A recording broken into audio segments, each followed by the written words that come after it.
In 2008 financial crisis, there was a huge uncertainty among banks, financial institutions, governments about what required to overcome that challenge.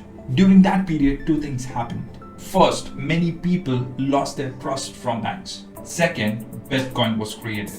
Bitcoin was introduced as a peer-to-peer electronic cash system in the form of white paper by Satoshi Nakamoto. Well, as of now, it's still a mystery who Nakamoto is, but it was clear to many of the experts that it will change the way we use the cash. In the white paper, Bitcoin was mentioned as a purely peer-to-peer version of electronic cash would allow payments to be sent directly from one party to another without going through our financial institutions. The main purpose was to remove the interference of bank for any kind of cash transfer.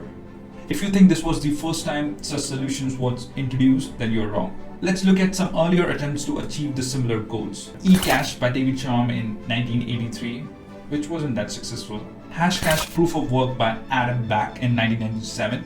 Now surprisingly, some properties of it is present in Bitcoin to establish consensus among all the parties. B-Money in 1997. BitGold by Nick Szabo in 1998. You see, BitGold parameters are very similar to Bitcoin today. Now let's come back to the Bitcoin white paper again. You see, it is mentioned that transactions in the Bitcoin system are arranged in the chain of blocks, and from there, blockchain was introduced. Blockchain, which is now a multi-purpose solution for several industries. Alright, so this was all about the history of Bitcoin. If you enjoyed watching this video, you can leave a like. You can also follow me on Twitter. Bye for now.